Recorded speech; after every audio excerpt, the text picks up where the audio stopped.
Good afternoon, everybody, and welcome aboard once more for the Sunset Safari. We are here in Kenya overlooking the Mara Triangle.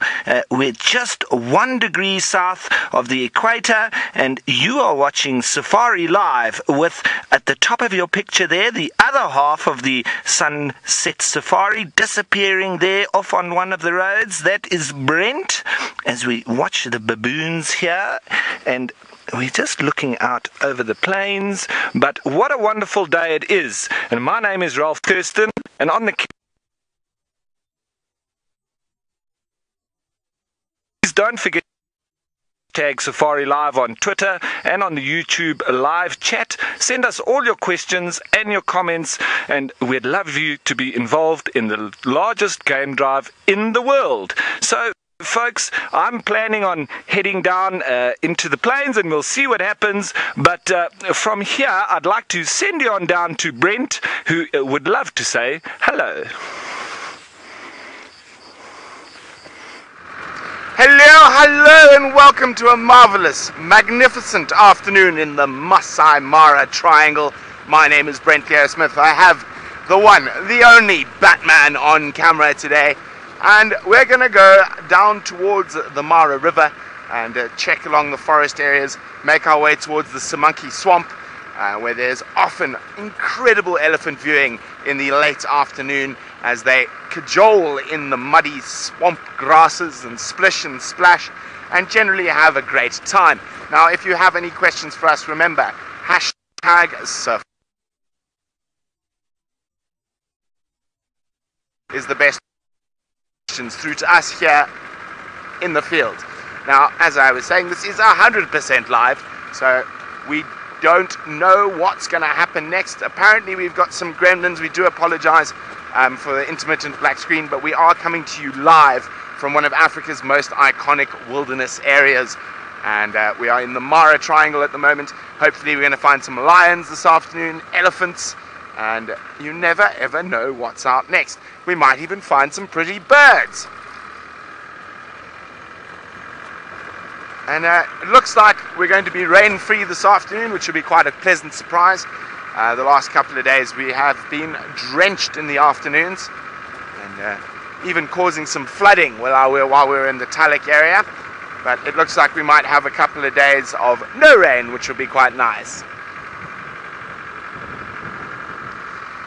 Jamie says, please could you find Scar? Oh, Jamie, I think I'm going to have to ask Ralph to find Scar. He's going in that direction towards Scar's territory. The male lions in the area that I'm going to be working in this afternoon are known as the Chitwa Tembo Boys, or the Chitwa Boys. 4 beautiful, glorious male lions. Is there a car behind us, Batman? I'm causing traffic jams. Let me move out of the way.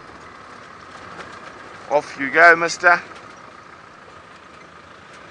There we go. Habari. Habari guys.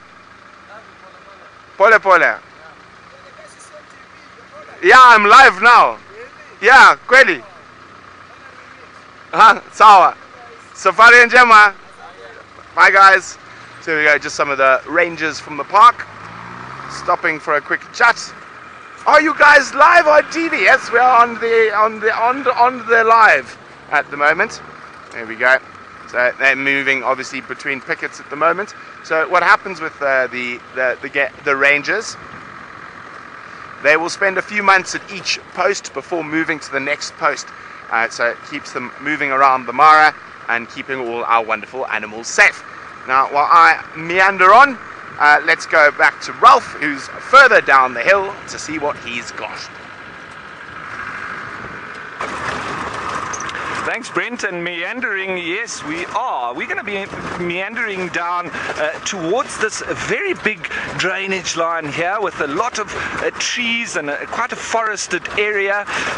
This was the area actually this morning where Jamie and I both saw that leopard, that very big, beautiful male leopard that passed us, and she got a very quick glimpse of it, and I'm sure you all saw it this morning. That was awesome for me. Only my second second leopard in the Masai Mara, but it seems that everybody's quite interested in seeing Scar. I haven't seen Scar as of yet, so I would also love to see him. And Brent's heading in that Chitwa Batembo area, so he's heading more north. I'm going to go a little bit further south, so we're spreading the net a little bit wide so that we can see as much as we can find in different areas, and we start meandering sort of towards each other and everything in between. But for the moment, I'm very interested in just seeing what birds we might find along this forested area here. We've often found some black rhino just popping out into the plains here, so that's always an option. And who knows, maybe we'll see that leopard, but I do think that he's going to be keeping a low profile, because the way we saw him, that's the way that I'm used to actually seeing leopards. And one of the reasons why I find Djuma so fascinating, and the Sabi sands in general, is because of the way that those leopards are so relaxed around vehicles, habituated, and a lot of work gone in there from the guides over the years, and a lot of the guides that I've learned from have been working in that Sabi Sands area, passing on that knowledge and habituation skills of leopards through the generations. So wonderful, and we'll be able to pass that on to the new generation of guides, and so that's great. But for the moment, it's a lovely warm afternoon, a little bit of a breeze coming through, but we're probably sitting at higher 20s, maybe 26, 27 degrees centigrade, lower at 70 degrees Fahrenheit. So wonderful afternoon. But I'm sure it's going to start cooling down shortly, and I haven't even seen some elephants yet, which is quite unusual. I wonder where they are. Maybe they're all down by the marsh because it's quite warm for the minute, so maybe they're enjoying that nice lush watered area where it's nice and cool, and walking through the water on a day like this would be great. And if you're an elephant, if I was an elephant, that's where I would be. So we will start to slowly make our way in that direction, but I'm going to be on the lookout for any of our kitty cats, and a little bit later we will be joined by the Djuma crew. We also do have a school group joining us, so it's going to be a wonderful day, and I'm glad you're all aboard. But for the moment, as I make my way towards the forest, let's head you on over to Brent, who I think has just gone through a gate. Well, not through a gate, just past Olololo Gate. Now we're heading down towards the forests on the edge of the Mara River. And hopefully Rolf has some luck in the Shini forest with the rhino and with the elusive leopard. Now, the leopards in that area are not too relaxed around vehicles, so fingers crossed. And who knows, maybe we'll have luck with leopard as we search around the edge of the forests near the Mara River. Now, of course, every time I go down towards those forests, I'm hoping to get a Tarako on camera. We hear them calling regularly, but they are quite difficult to get on camera. And who knows, maybe we will find the blue monkeys again. We found one blue monkey the last time I went into this area, and it's a very cool monkey species, and the Kakamega blue. But as we move through this area, this is a Marsh Breakaway Pride territory, so the Olololo Pride are more off to that side there, and the Angama Olololo Pride, so they're over there. Jamie saw them go down into that area this morning, so maybe as it gets a bit cooler, we're gonna head up there as we move off the forest, depending on what we find, because the joy of the live safari is we don't actually know what we're going to find next.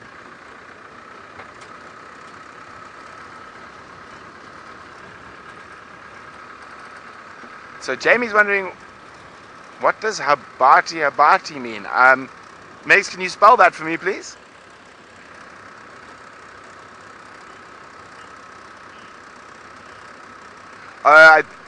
I think you habari is what I was saying. It's actually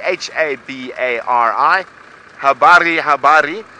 It basically means how you doing, hello.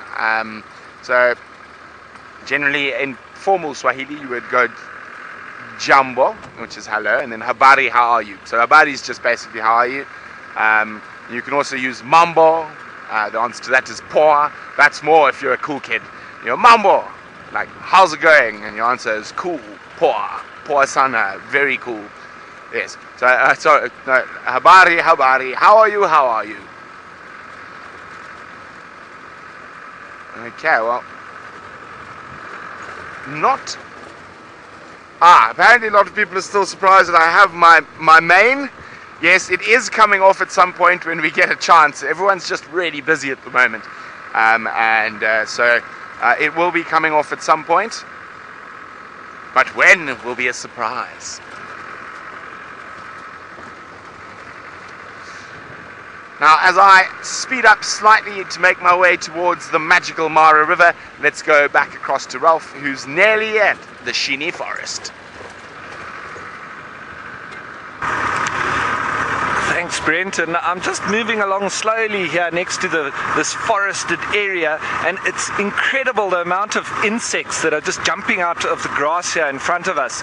And then you can think and know why birds like the black-headed heron and the secretary birds, and even down to the bustards and so on, they've got such a big amount of food that is just available to them here. It's incredible. And so it's not only the grazers and the elephants and the giraffe and everything else that's moving through the grass feeding on that, it's also the birds, because all this grassland here is housing so much life. When you look at it, it just looks like brown, wavy grass. But the birds, it's incredible how much diversity there is actually in these open plains.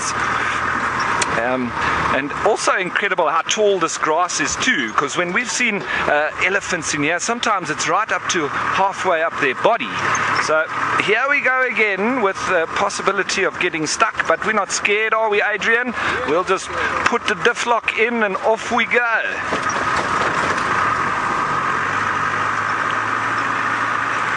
Now, Linda, thank you very much for your question in California. You want to know if there's any ground hornbills in the Mara? Absolutely, Linda. It's actually the place where I've seen the most ground hornbills in one place in my entire life. It's incredible how many of them we see. And the other day I had a lovely sighting with a pair of ground hornbills fighting over a dead terrapin with a palm nut vulture.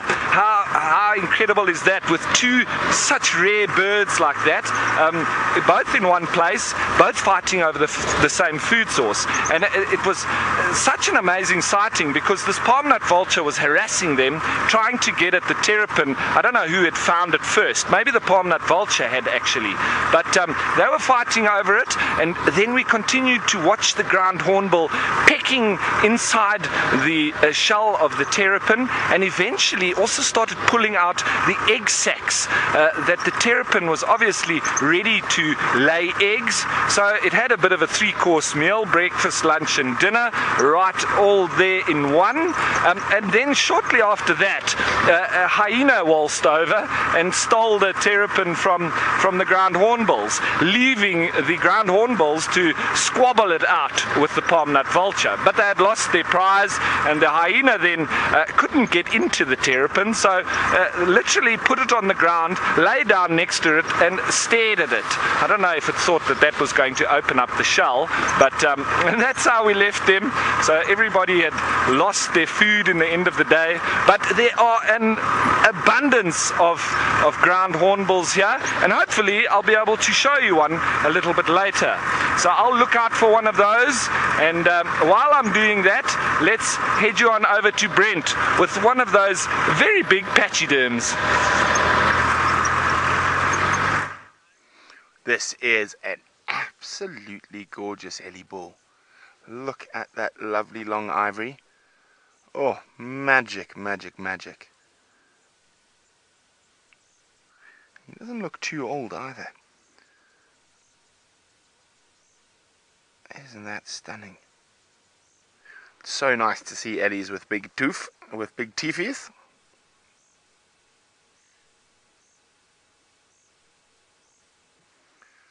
Very peaceful. Still quite hot, and ellies are one of the few animals that are very, very active during the heats of the day. And there's sort of a bit of a conundrum there. So when you generally think of animals that operate in the heat, they're never dark and they're not big. But look here, we have one of the most active animals during the day, and it's big and it's dark.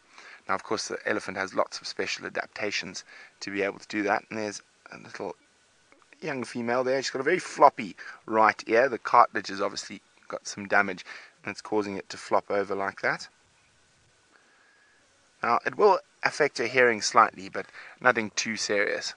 Now, what I am going to hope is that these ellies slowly move towards the road, and we can get a nice close-up of that big, beautiful ellie. Tom says, what an amazing sight indeed, Tom.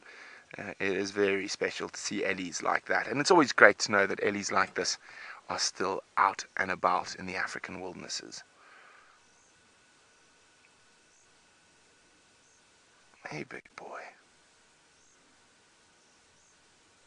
And of course, there's adaptations. The most important adaptation that allows these ellies to be in the blazing sun at one of the hottest times of the day is those wonderful big ears, their big air conditioning systems. Just under 2 gallons of blood in their ears that is cooled by the flapping and then pumped back through to the rest of the body. Beautiful. I'm just going to move the vehicle a little bit to where I think they might cross. It's going to take them, at the speed they're going currently, quite a while to get to us.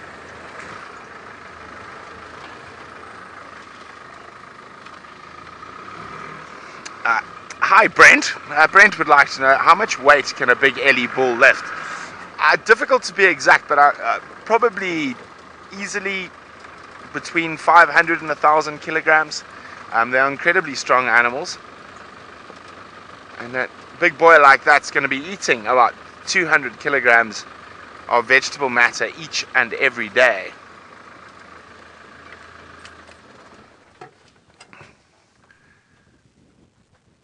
And of course, in the Mara, most of that vegetable matter will be made up of Themida and Astrida grasses, with a very small percentage of leaves and bark from trees.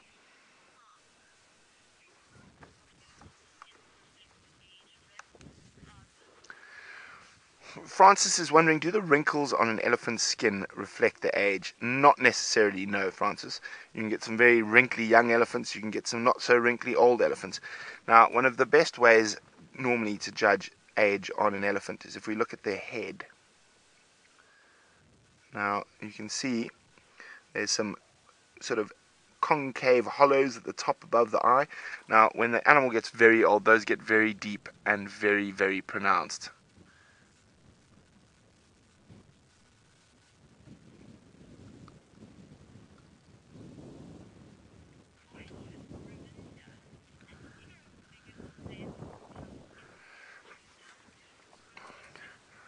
Ravinda is saying, do I know the longest tusk ever recorded in Africa? Oh, Ravinda, I do. I'm just trying to remember its length now. It was over 2 meters, 2.5 meters or something like that. And I've realized, yeah, so the heaviest and longest tusks belong to an elephant that was shot in the 1800s by a slave trader named Tipo Tip. And they were then gifted to the Sultan of Zanzibar. And that Sultan of Zanzibar actually gave it to the British consulate, who was then residing in Zanzibar. And then from there, those tusks are now at home in the London Natural History Museum. I can't remember their exact length, but over 2.5, or around 2.5 meters, and weighing around 235, 236 pounds each.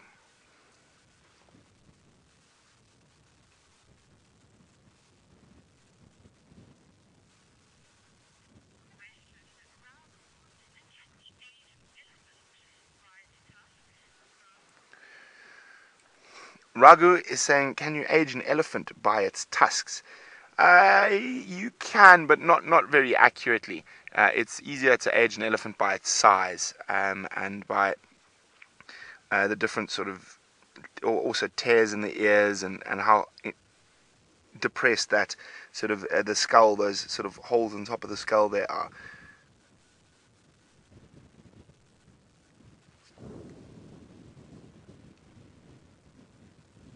Some elephants' tusks grow much faster than others, and some elephants just don't have the genetics for long tusks, so they don't actually grow long tusks at all. They stay short throughout their life. So that's why it's quite difficult to age elephants by their tusks. But it seems like Rolf is now nearly in the Sheni forest, so let's go have a look what he finds.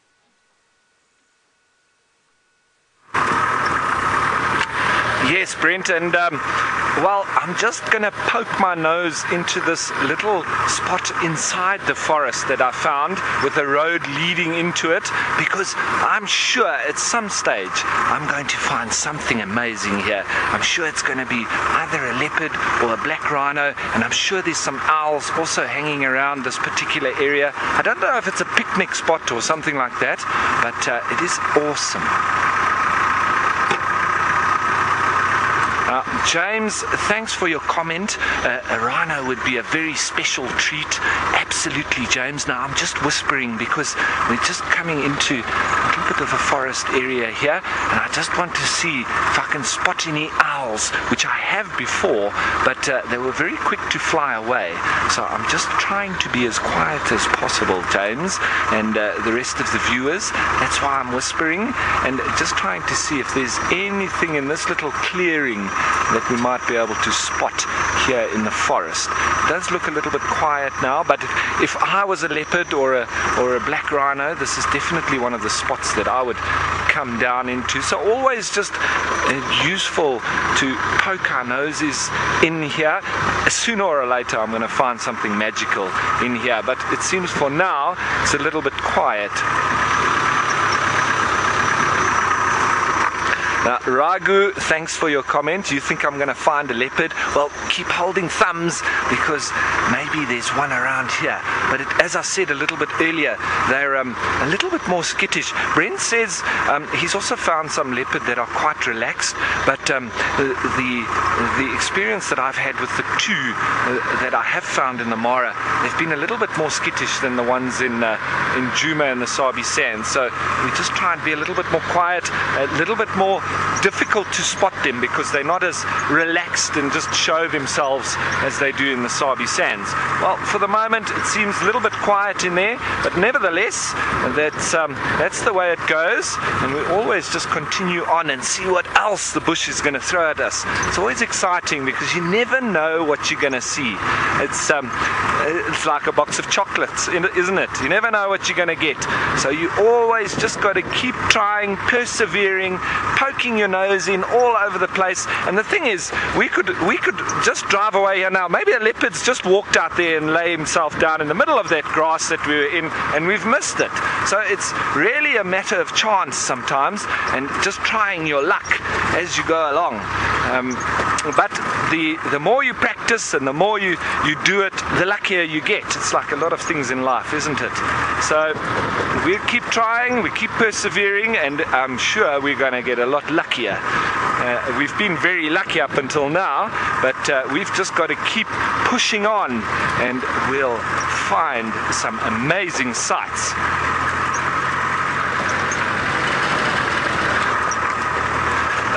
Everybody, I'm not sure if you guys are hearing the vehicle, but these Land Rovers, yes, they do. This is a standard Land Rover, and it's a 6-cylinder, and it's a diesel, so it does make a little bit of noise. But I also am having to rev it up a little bit when I go through the mud, just to keep, because this vehicle and most of the Land Rovers, they've got a turbo, so you do need to keep your revs up a little bit, just to make sure that you keep good traction and that turbo is working. It's normally at about 2,000 revs, so that might be the reason that it sometimes sounds a little bit loud, but I do need to, especially where it's soft and boggy and muddy and slippery, I need to keep those revs up a little bit. So if you're noticing that, that's why. But let's head on down, still following along this drainage line. I'm still very confident that this area is teeming with the wildlife. We just need to keep looking around, and I'm sure we'll find some amazing animals. Now, we also do have sometimes the lions down this side. The sausage tree pride, I believe, is the one that I've been finding in this area, and that they seem to be on this side of this drainage line, all the way up to the escarpment. So we're just going to keep going down along here, and I'm sure I'll find some slippery, slidey road going across the actual lugger. Hopefully we don't get stuck, but like I say, we're not scared of that, so not a worry at all. So we start to head down now towards the marshy area, and after a little bit of rain, yes, there is going to be a bit of slippery sliding, so just be aware of that. If I once again put my foot down, that's the reason. So we're still on the search for animals. We haven't seen too much yet, but we will find them, I'm sure. And while we're looking, let's head you on over to Brent with some wonderful animals. Well, nice. A relatively small herd of buffalo, all resting during the heat, chewing the cud. Of course, the obligatory egrets around, waiting for any insect that is disturbed by the buffalo or attracted by the buffalo. Both are possibilities.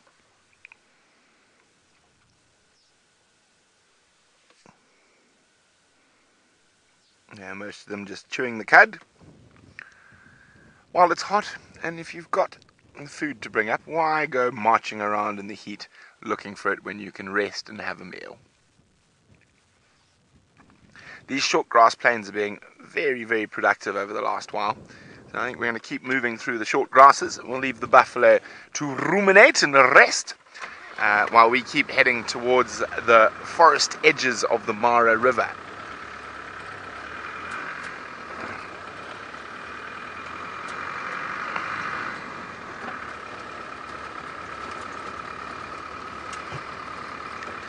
Take care is wondering how often we have to change tires on the vehicles. In the Mara, very, very seldom. We don't get a lot of flat tires here. Mud is far more of a problem than flat tires. However, at Djuma, we probably had to change tires once or twice a week. So it all depends. Different ecosystems have different challenges. So it's very unlikely to get stuck in the mud at Djuma, but it's quite likely to get a flat tire. However, it's very likely to get stuck in the mud in the Mara. And what do we have up there? Hello, buffles. I see a hyena.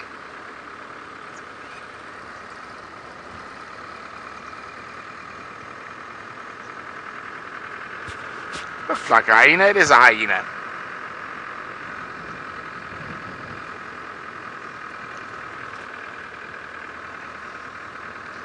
And I'm almost certain if this hyena is not sitting in a puddle just down the road, there will be one sitting in a puddle.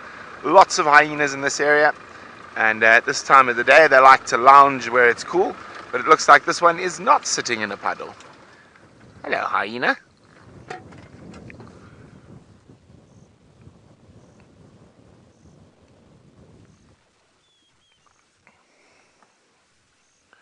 Here we go. Just relaxing.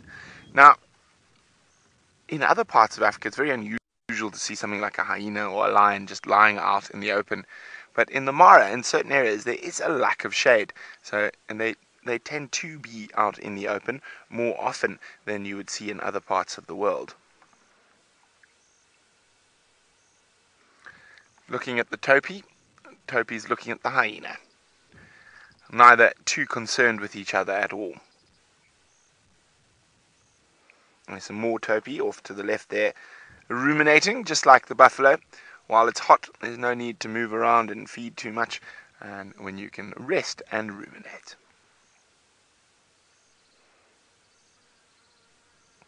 And there we go. You see the topi at the back there, putting their noses right into the ground. You see that quite often. You also see Thompson's gazelles do it, and I've even seen zebra and wildebeest do it.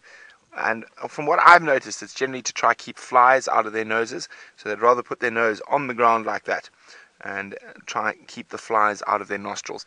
Now, there are lots of different species of flies, and there are certain species of bot flies who will lay eggs in the mucus-bearing membranes or nose of a lot of animals, and those little the little larvae or maggots, I suppose, have specialized little grips on the side of their bodies that grip onto the side of those membranes, and then they will feed on the snot as it goes through. Lovely. You've got others that specialize in the digestive tract, and will lack on there and feed on the vegetation or that is passing out of the animals.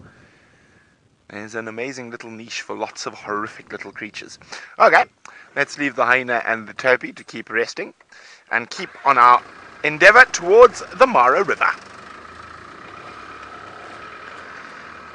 But, well, Ralph seemed to have struggled to find some animals for the beginning. He's found the biggest mammal to show you now. Yes, and this is a very big male indeed. And he's blocked our road a little bit, so we thought, oh well, we'll just stop and relax with him a little bit and see what he gets up to. You can see swinging tail and wafting ears. That's always a sign of a little bit of heat, but he's carrying on quite happily, grazing, feeding on the red oat grass. And so a wonderful sight there. And in the background, there's heading down towards the marsh.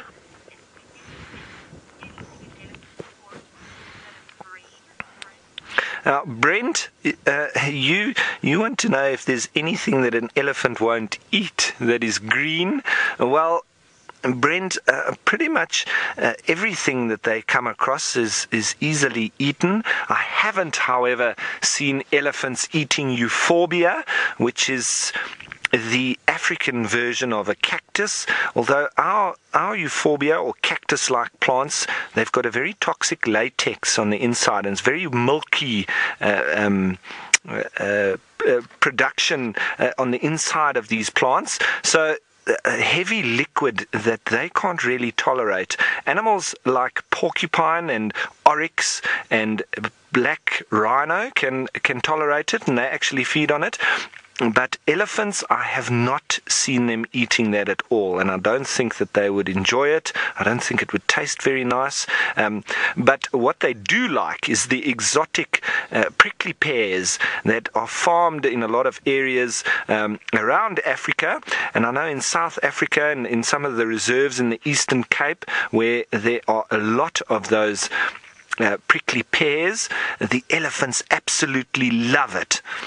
Very juicy inside, and the fruit as well is what they are farmed for. That the pear or the prickly pear, very sweet too, but it's full of thorns, and very fine thorns at that.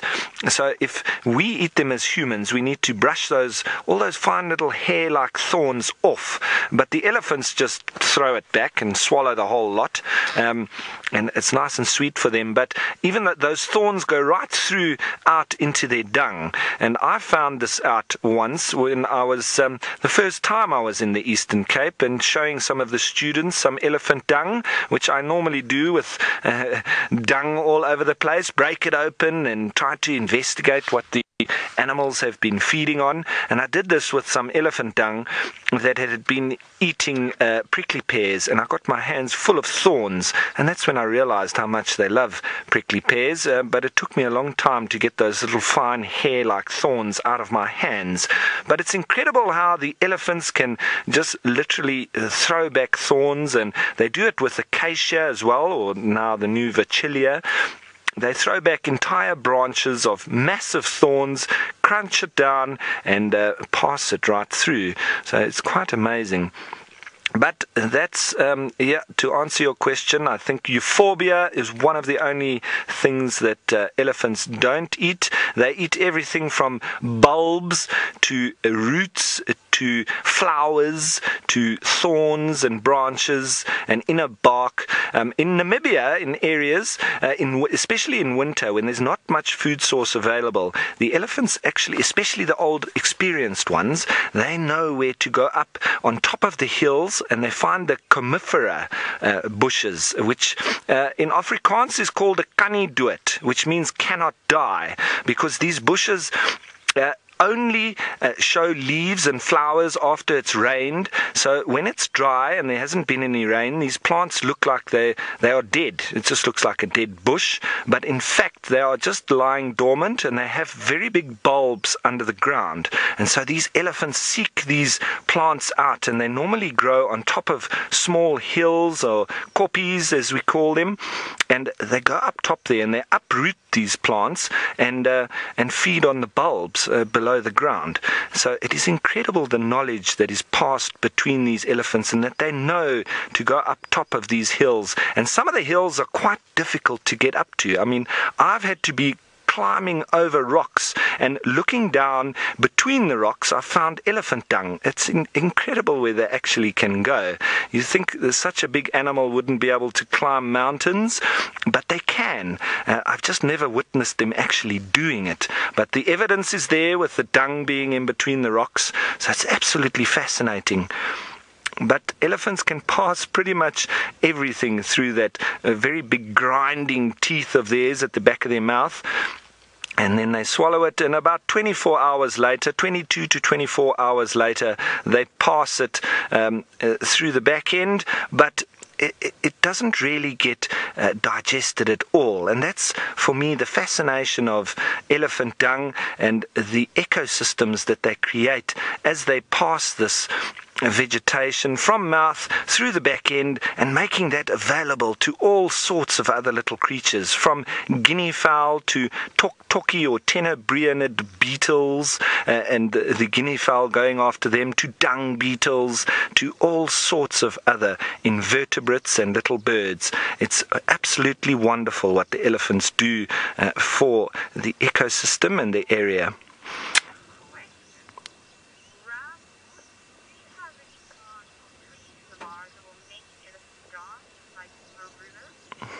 Now, Raghu, you're wondering if there's any plants or trees in the Mara that will make elephants dance, like the marula.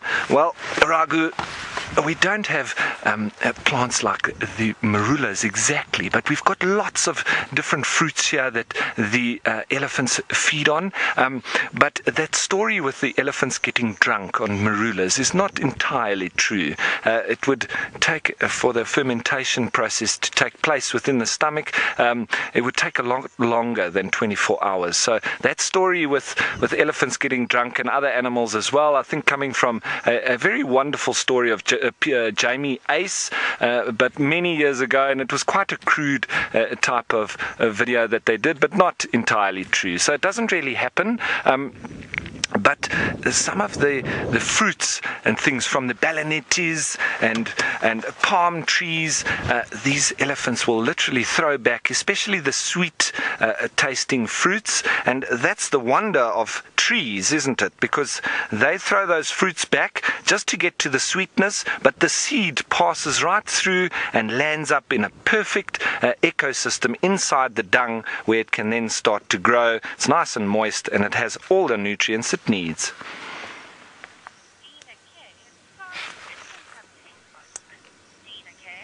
So, Dina K, you saying, well, then do elephants have taste buds?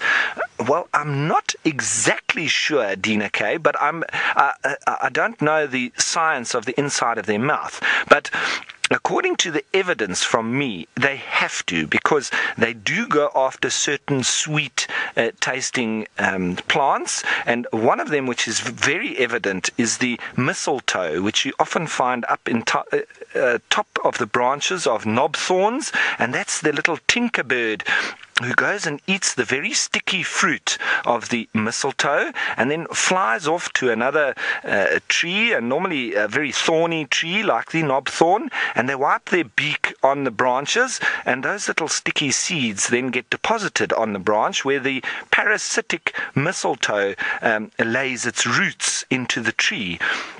And from there they produce lovely green leaves as well as very sweet flowers. And I have witnessed elephants pushing over entire knobthorn trees that are probably over 100 years old, literally just to get to those flowers of the mistletoe. So for me, that is evidence that they definitely do have taste buds, because they not just taste buds but a very sweet tooth.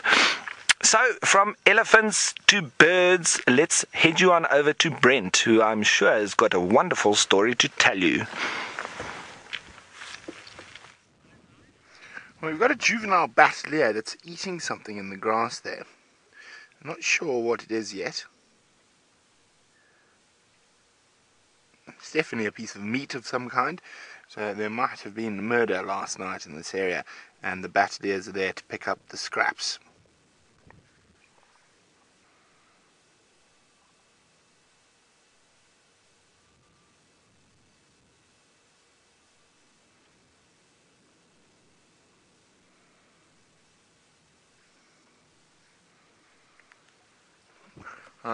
There's a hyena. We can barely see him. He's just lying in the grass. So I think there was some form of meat or kill here last night. And if the hyena is not interested, it's really small little scraps that are left that the battalier is feeding on.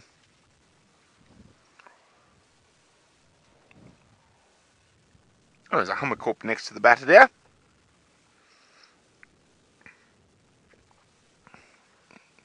Are you going to try to steal a piece of meat, hummercorp?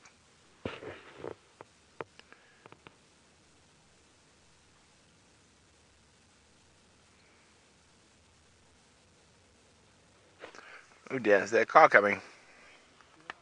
Yep. Oh yeah, we're blocking the road, so I just need to move so they can go across. I'm blocking a bridge actually, where I was parked there. Now it's very wet, I don't want to go off the road too much. Just wait for the car to go past. There we go.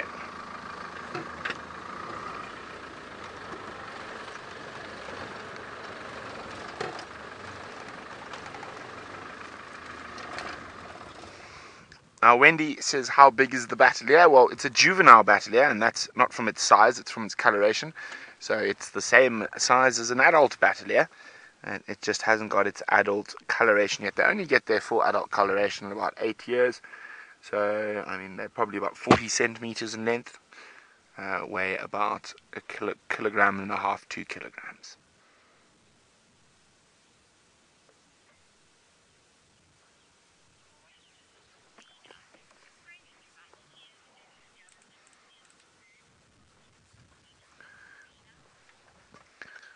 Sinak is wondering, do battalier ever scavenge and steal food from vultures or hyenas? No, and not normally. They will feed off the same carcasses as vultures, but battalier are often the first to arrive. They've got incredibly good eyesight, and they often arrive at carcasses before hyenas and before vultures, and often the hyenas and vultures will see a battalier go down, and then they'll go investigate to see what that battalier might have found.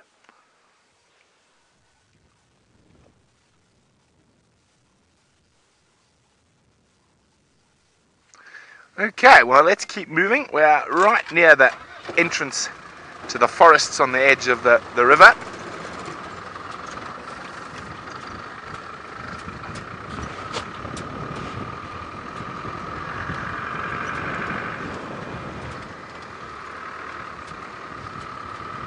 First lady is wondering how many different eagles exist in the world. A lot is my answer. I'm not 100% sure how many eagle species are in the world. Now, You got to find out, are you talking about true eagles or snake eagles or buzzards or raptors? So there's lots of different variables. With true eagles, I'm not 100% sure, at least more than 50, I would guess. Let me just run through the ones from Africa that I know quickly. Wahlberg's eagle, lesser spotted eagle, greater spotted eagle, steppe eagle, black eagle, crowned eagle, African hawk eagle, Ayers eagle. I know I'm missing one there of the black and white eagles. I'll come back to that now. Well, there's at least 30 or 40 in Africa, so probably closer to 100 in the world. I'm not 100% sure on that.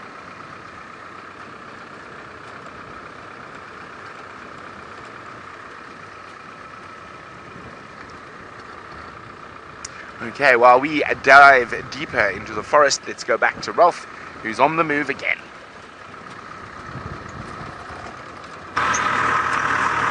On the move we are, and we're heading towards the marshy area here, and it's just full of elephants everywhere we look.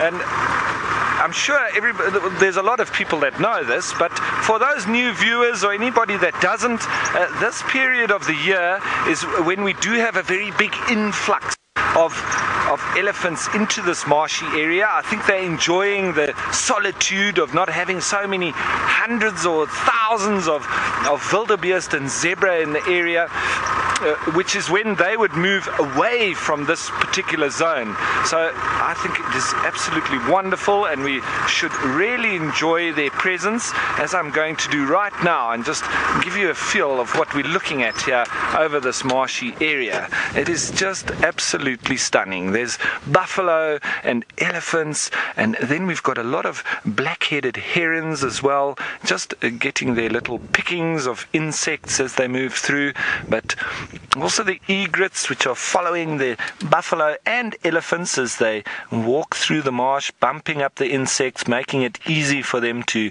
catch some food of their own. And there's a couple of waterbuck, there's some taupi. And so it's not the hundreds and thousands of wildebeest and gazelle and zebra as you would see once the migration moves back. But for now, we've almost got this migration of elephants into this area, which is very wonderful, I say.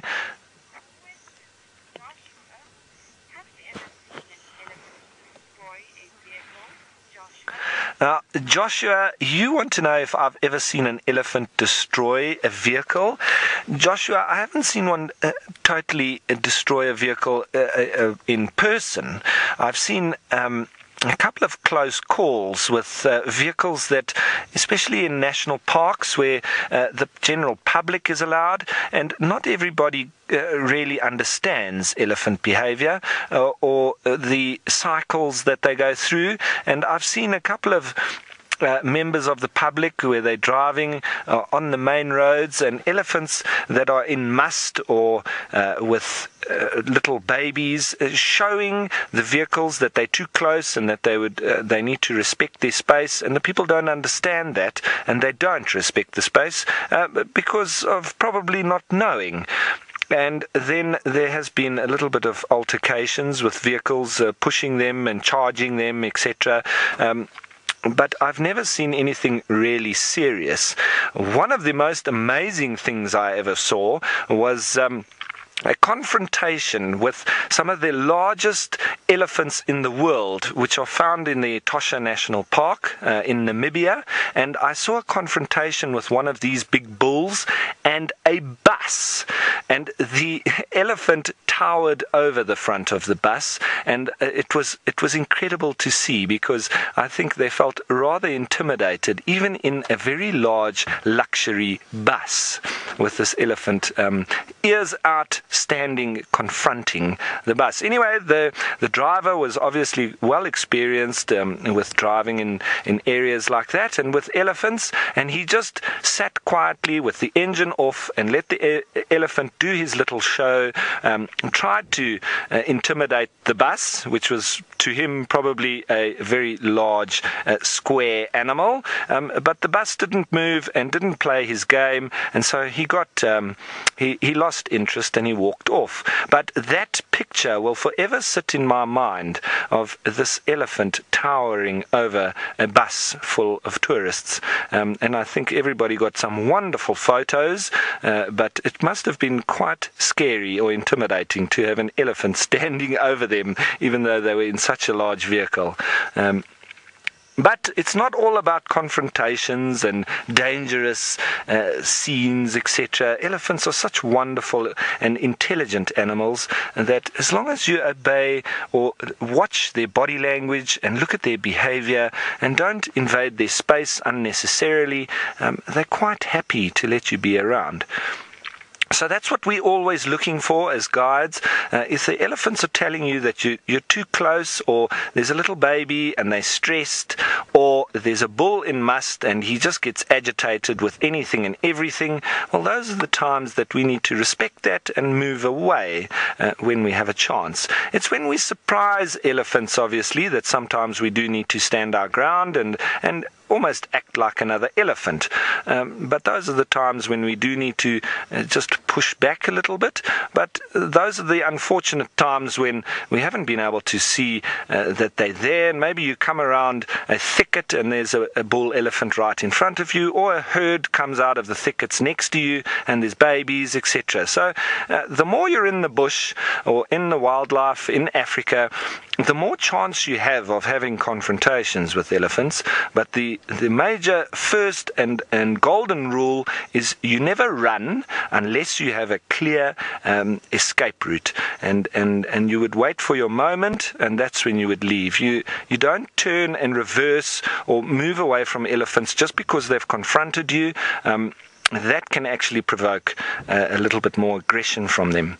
But look at that, a lovely view over the Olololo escarpment with the elephants happily grazing in front and moving just down in the marshy areas. And as I said, I'm pretty sure it's very nice and comfortable for them here. Walking underfoot there would be quite wet, and I'm sure their feet are in the water, so it's a little bit like us sitting on the side of a swimming pool with our feet in the water with lovely snacks and drinks. It's pretty much what the elephants are doing now. I'd say they're pretty much on holiday at the moment, enjoying the resources and the very cool marshy area.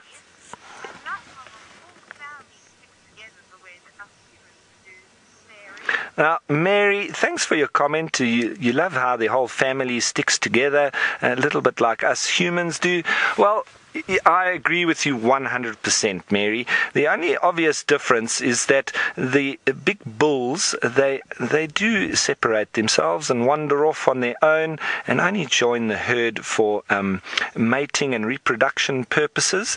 And they can be quite stressful to the rest of the herd because the females are not always receptive to them, because for whatever reason they might have young babies suckling or whatever at the time, and so they can be a little bit of a nuisance and rile the group up because they want something that the females are not going to give to them. So that's also when they can be a little bit dangerous, when they have been turned away by the females and you're the vehicle that comes up next. They then can take their frustrations out on you. But if you see it early enough, you can avoid that.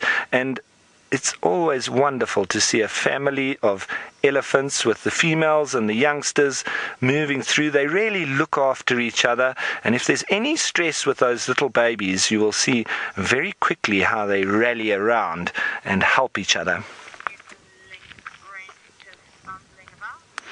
So everybody, I'm going to start to make my way into the marshy area. Hopefully we don't get that marshmallow badge back. But speaking of marshmallow badges and somebody that doesn't get stuck, let's head you on over to Brent, who hopefully is not going to get that badge very soon. Yes, no, I'm actually heading into quite a sticky area at the moment. But I'm confident that we shall not get the stuck badge. Hold on, Craig. But Good area for black rhino at this time of the day around here. There's a female with a sub-adult that I've seen here quite regularly, and of course, and for lions in this area. The boys like to hang around here, but we are taking a slightly different route to the one we normally take down towards the Samaki swamp, and hopefully the sun has dried up this area a little bit from all the rain we had a few days ago.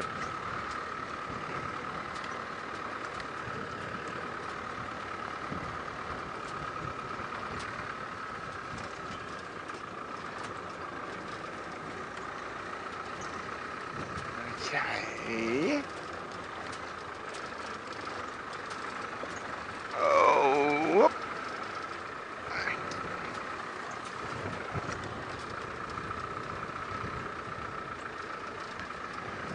CNAC is wondering, are there any ecological niches occupied by certain species in the Mara?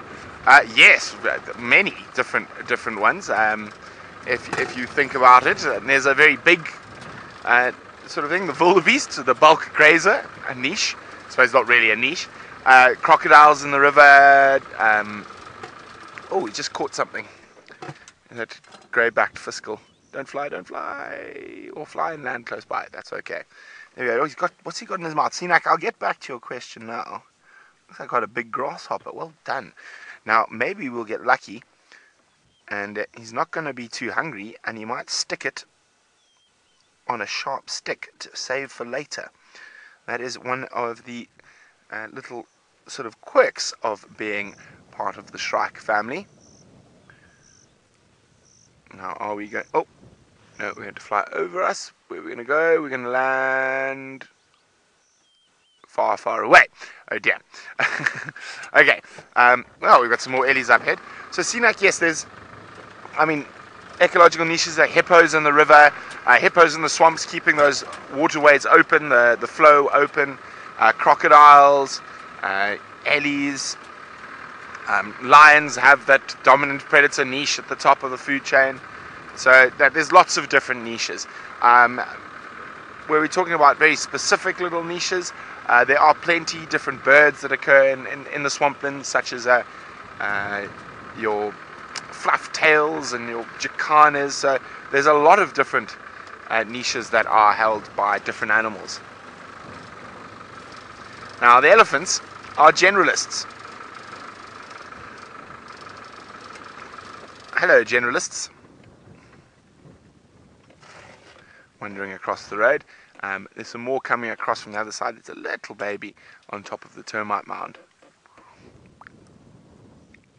Now these elephants are on their way towards the Samaki swamp, and at this time of the day there tend to be quite a few elephants around there, although there don't look to be as many as normal today, and that could very easily be because there has been so much rain and there's so much water everywhere that they're not feeling the need to go into the swamp itself.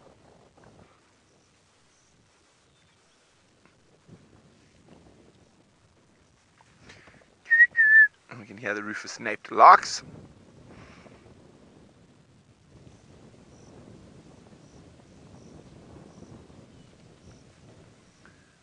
Very peaceful scenes here this afternoon.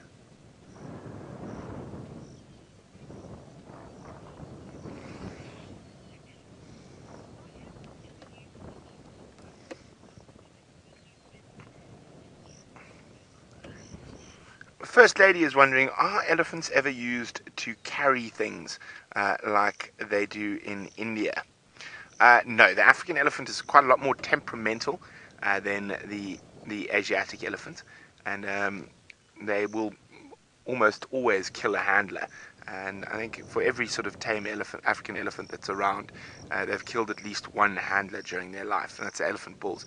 Now, historically, in the 1600s and the 1700s, in the King of Congo, they used to use forest elephants for carrying various different things from the hinterland of Africa through to the coastal areas from when they were moved.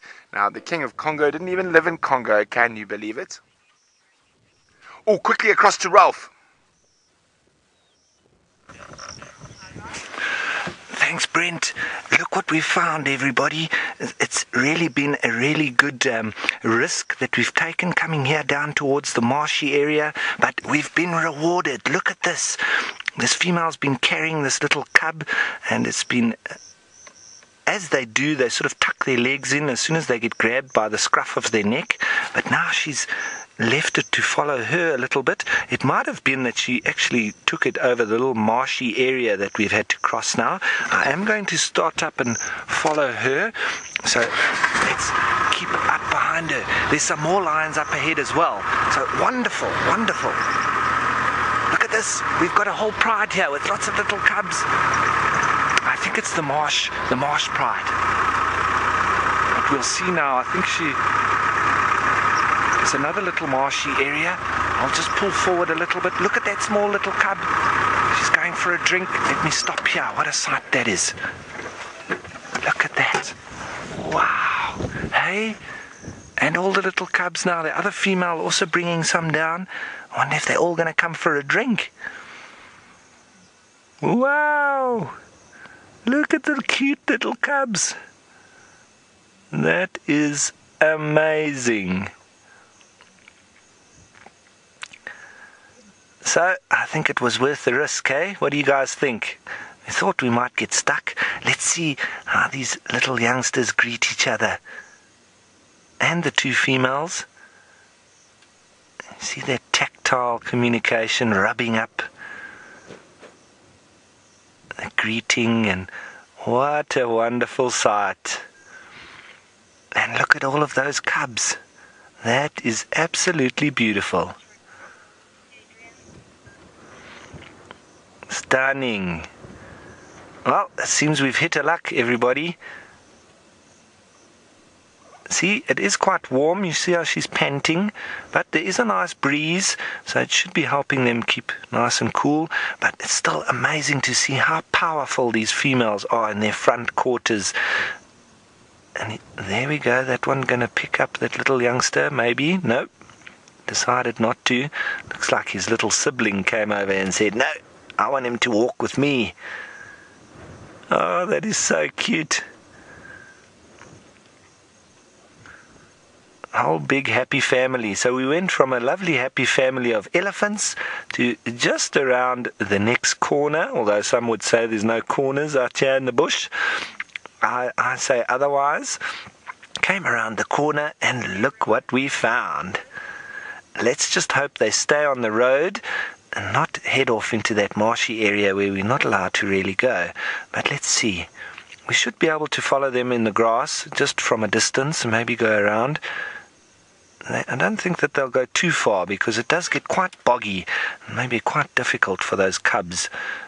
They could even run the risk of drowning in there, so I'm sure that these female lionesses would know better. And I'm sure we're going to have a lovely sighting with them now. We could spend some time with them. Watching these little cubs, they're full of energy. I'm sure there'll be lots of chasing and tackling.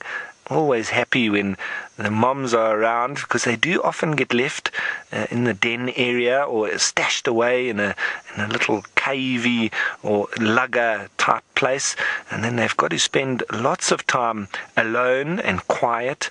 So when moms or mommies are around, they do get a chance to relax and play and fight, and look at that, chasing each other, doing all their practice hunting. Looks like they're going through the grass a little bit. If they move a little bit away from the road, I will head up in that direction. Okay, I've just received some intel, news from the underground. Brent thinks that this is the Mara River Pride. So I'll trust Brent's knowledge there. He's got local knowledge, so I'll go with that. It's a lot of little cubs. So this family is going to boom in the next year or two. Lots of mouths to feed. So maybe they'll move up from warthogs to bigger animals, hopefully onto buffalo.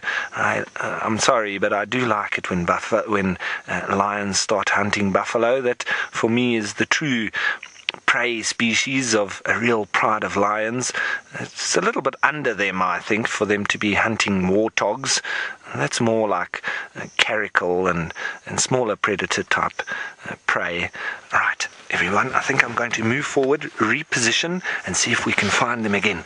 We do need to cross this little boggy area, but there's lots of rocks there, so it shouldn't be too much of a problem. Let's get a bit closer. Wonderful.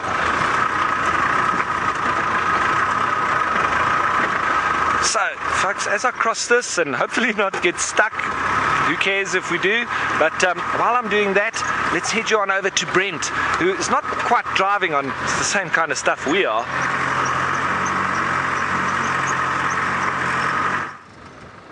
Well, we're not too far away from Ralph. Ralph's actually directly in front of us here. It seems like we're both going to go around the different sides of the marsh. Sorry, Batman's snacks were about to fall off. You've got to keep the Batman very well fed.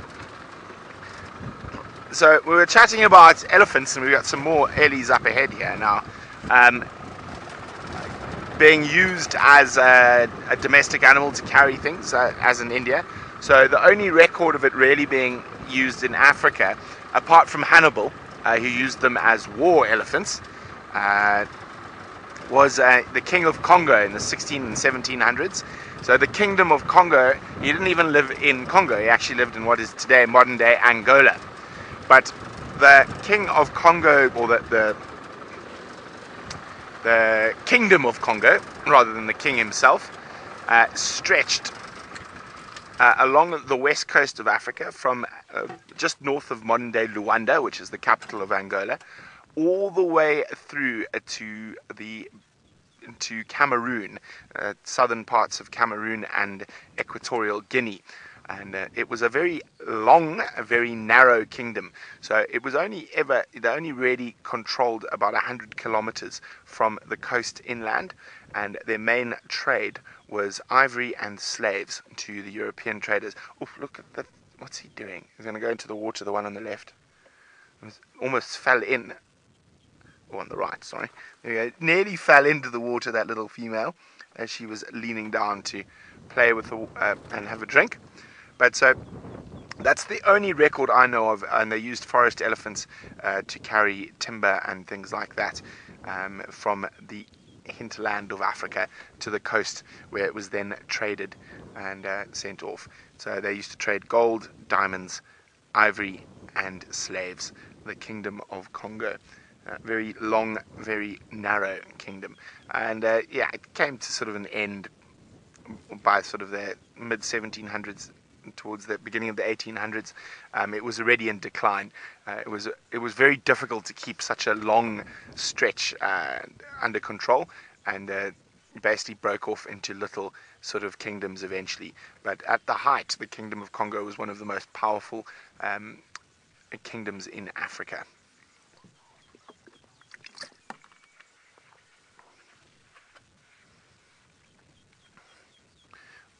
Oh, lovely scene. Well, while we continue on our adventures, let's send you back to the most cute thing in the African bush, baby lions. An adventure we are having as well, Brent. It is absolutely amazing that we've been able to find this lovely group of lions, but they have gone a little bit into the long grass, so I hope you can make out that female there. It's amazing how well camouflaged they are. They're literally just 10 meters off of the road, or the little two-track that we've been driving on. But if we didn't know that they were there, we would very easily have driven straight past. But like Tandy and her little cub, who loves chasing her tail and is the best toy it's ever had, well, these lions and the cubs have been chasing mommy's tail, and every now and then we can hear her growling. And it's not because they're fighting or anything, it's because the little youngsters are really finding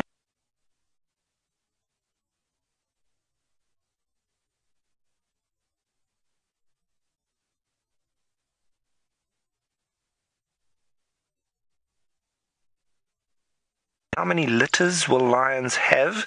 Well, in their lifetime, a female will probably have, she can have probably about 5 or 6 litters, and in one litter, she will probably have between 1 and about 5 or 6, I think, is the maximum that lions have ever had.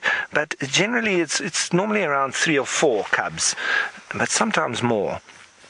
And so it does continue, and female lions, they can live sort of to the ripe old age of about 20 years old. The males a little bit less than that, because they do fight a lot, and it's mostly down to that they only live about 10, 12 years, male lions in the wild. So the females do have a bit more longevity than them. They don't live as a risky life as the males do, and I think she's lying on her side, letting them suckle. CNAC, you want to know how long will the lions stay with the lionesses? Well, they weaned at about 6 months, CNAC, but it depends. If they're females, they'll generally stay with the pride their entire life, unless something strange happens and the pride breaks up or is split. But the males are the ones that are pushed out of the pride by the dominant male or territorial male in the area. So it's normally as soon as they start to come of age, which is normally around about a year old, sometimes a little bit longer, depends on how tolerant the territorial male is. And then after that, they live a nomadic life, and they grow and they learn to hunt on their own, sometimes forming wonderful coalitions with either their brothers or other males that have been pushed out of their pride. And so in a team, they do make then a formidable force, both as hunters and for taking over other territories. And so it's normally at about the age of 3 to 4 years old when they will challenge for a territory. And that's the reason also, if they then take over a territory at that age, 3 or 4 years old, they've only got about 4 years in their prime. And that's the reason why, if they come into a pride where there's little young cubs, they will immediately kill them. Because if they don't, those females could take up to 2 years before they will be receptive to the males. And so they've wasted half. So what they do is they kill the little babies, and within 2 months, those females would be receptive to the dominant males, and then they can maximize the transfer of their genes, and they will have more cubs than if they would have to leave cubs and wait and almost be the nice or adopting father. There's no point, because then they're protecting somebody else's genes, which doesn't work in nature. They want to look after their own genes, they want the transferal of theirs, so they'll kill the cubs and transfer their genes, and so that's maximizing their time in their prime. So that's why they do that. Right, everybody, I think I'm going to leave these lions be. It seems like they have now bedded up next to this little bush, and they're in the shade there. We've had such a lucky start. I think we need to continue that luck and see what else we can find. Instead of sitting here and hoping for a glimpse through the grass, I think we'll continue along down this road next to the forest, maybe end up by the river, but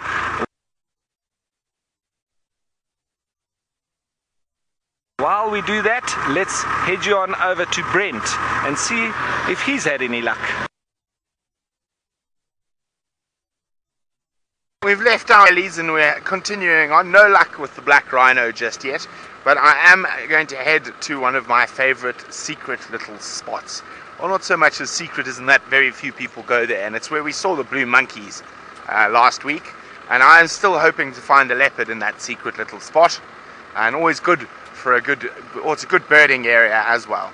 So we're going to slowly make our way towards there, keeping our eyes open for any fascinating things along the way.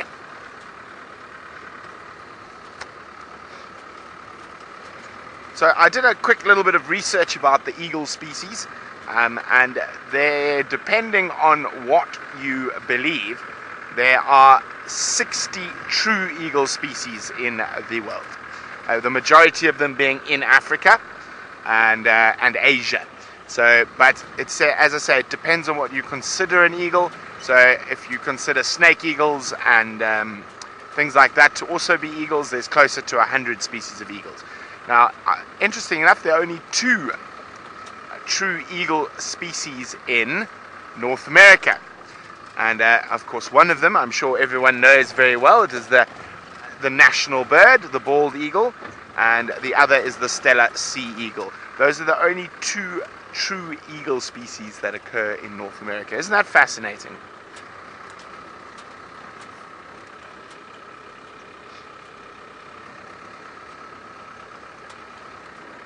Okay.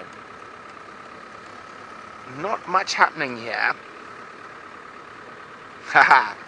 CNAC is wondering how many secret spots do I have in the Mara. Let's just say more than 10. I've got a lot of secret spots, my favorite spots to go. Quite often, my favorite spots or secret spots are generally because no one else goes there. So that's why I like them so much. And very few people go there.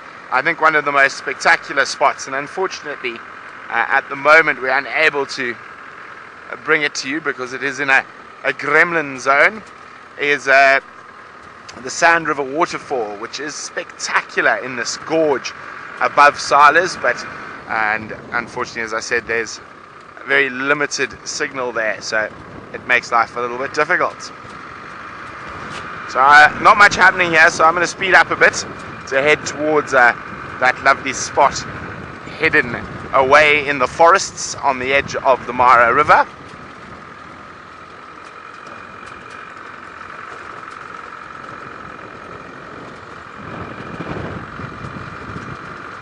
While we do that, let's go see where Rolf is off to next.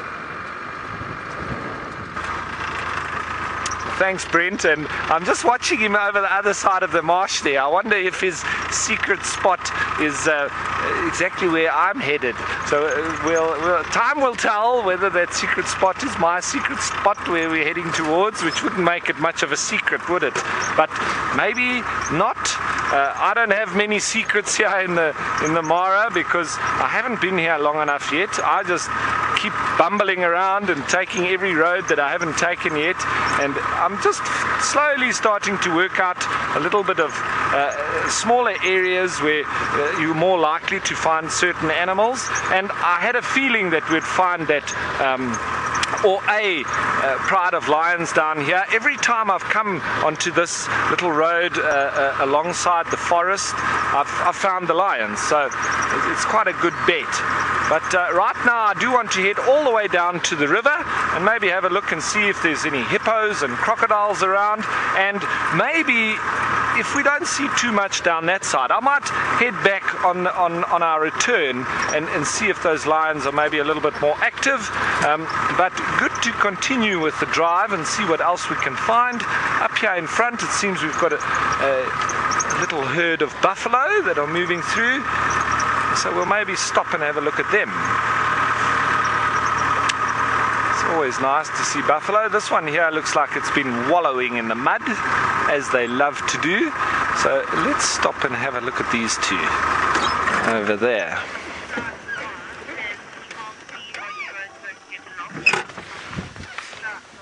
Now, Chat Noir is saying that you can't believe how we don't get lost without compasses. Well, Chat Noir, I can tell you that sometimes I really do need to stop and look around and check the landscape and the landmarks, and yes, so sometimes I can get a little bit disorientated, especially on the other side of the river. There's a little bit more difficult to navigate because sometimes everything looks the same. But you know, Chat Noir and everybody else, I have many times, even with guests, been lost.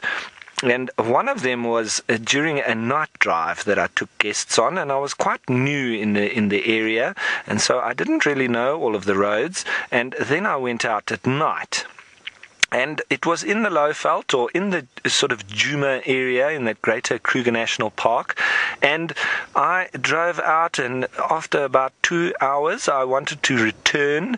And I really didn't know where I was. But I knew which... more or less which direction I'd gone in, and so I used the Southern Cross and Orion's Belt to find exactly which way was north and south, and I used that as a way to get back home. Now, that was a little story, but if I just want Adrian just to go back on the road there, Adrian, there's a couple of oxpeckers having cover themselves in dust like that. They go down and they find some nice soft sand, because they do have quite a lot of oil from their preen gland, that it can become quite excessive, and so they very often go and cover themselves in dust, and it does help to collect that oil, and then they can quite easily get rid of it. So it's quite interesting when you see a little bird dust bathing.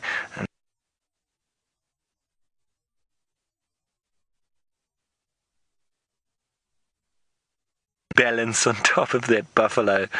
Oh, and there goes Brent. So it seems that the secret spot was in fact the way that I was going. So I might, after these buffalo, spin around and see what those lions are doing, because there's no point in both Brent and I going to the exact same spot. That just wouldn't make sense. We both need to split up and see what we can find in different areas. But we've both come from different sides of the park, so it's not like we haven't communicated. We did discuss where we were going initially. So we said, you go left and I'll go right, and then we'll see what happens in between. And, well, you've seen what's happened in between. We've both met in the middle. So I'm going to turn around and see what else is along this forest line.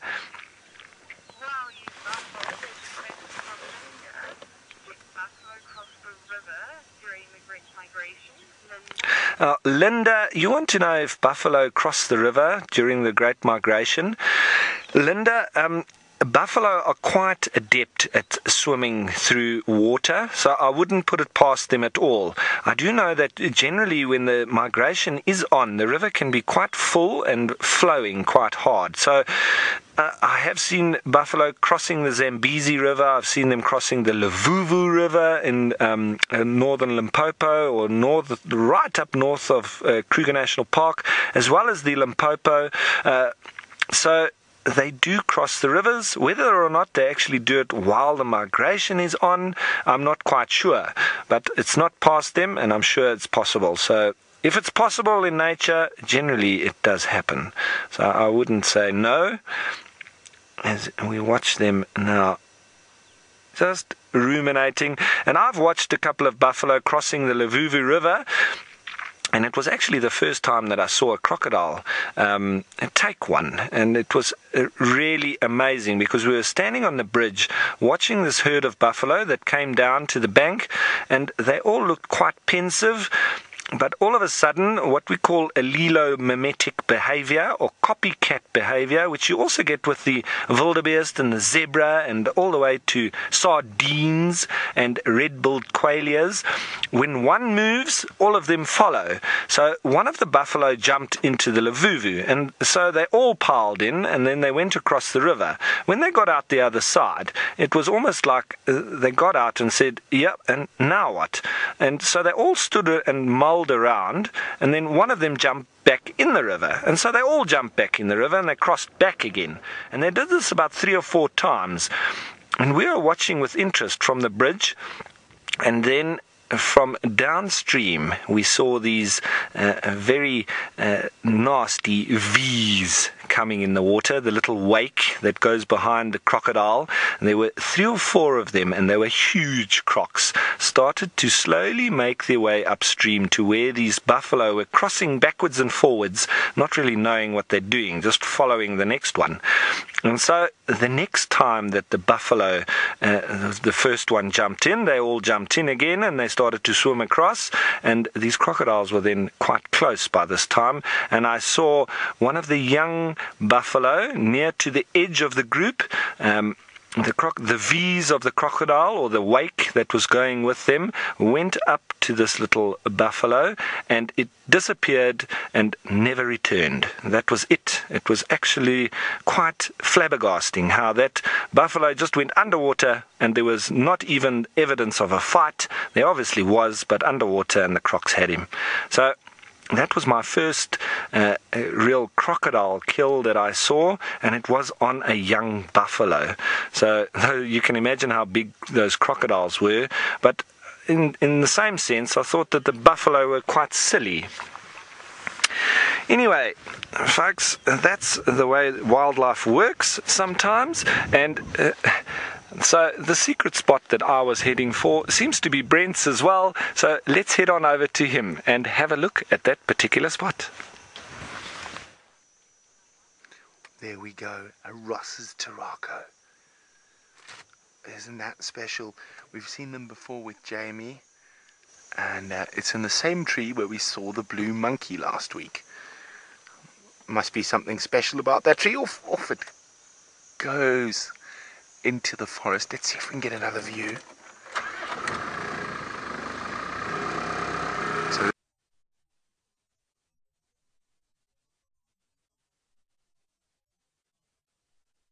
this is a spot that very few people come to.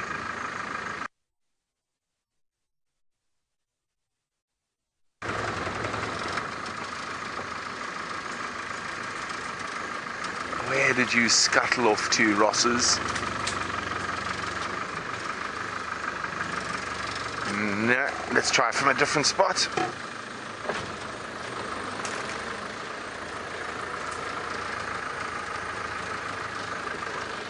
You can see the roads here are really overgrown.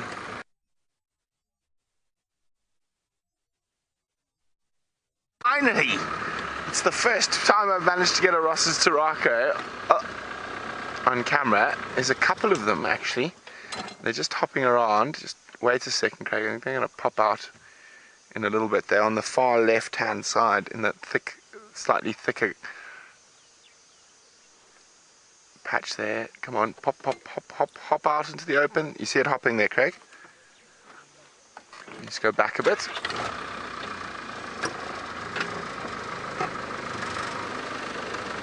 There, right up at top.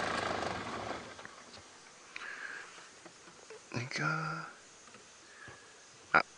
But yeah, it's to the right of what looks to be a drongo. There we go, the Ross's Tarako. Now it just needs to give us a beautiful call. Oh,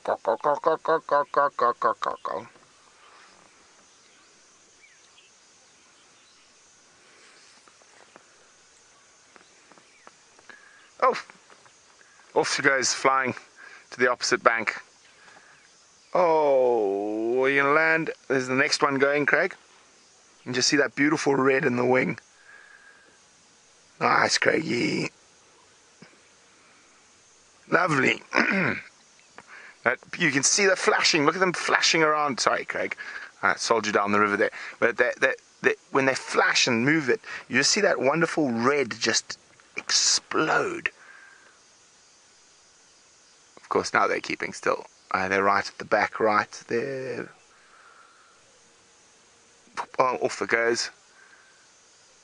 Off they go. Pair of Ross's Tarako. What a treat!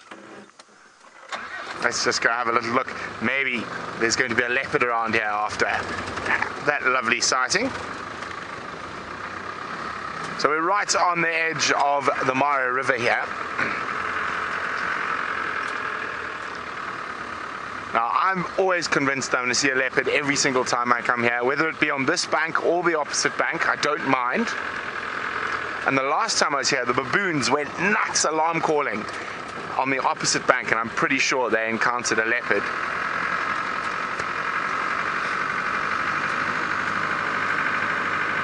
So you can't go very far. This is one of the few areas you can actually get sort of in and amongst the forest in these little glades.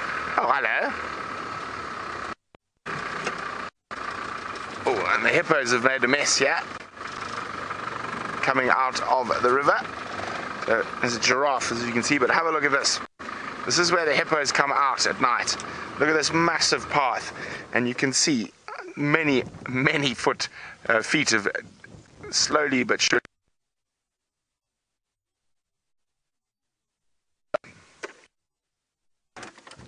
Ellies will also use it if they want to swim and cross the river.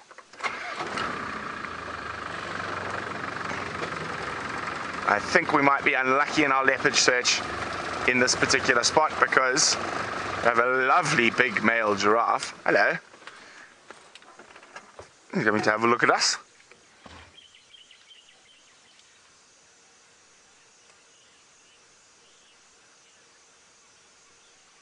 Isn't that gorgeous? Well, it seems like there are ellies everywhere today, so let's send you down to South Africa where you can enjoy some more elephants with Steve.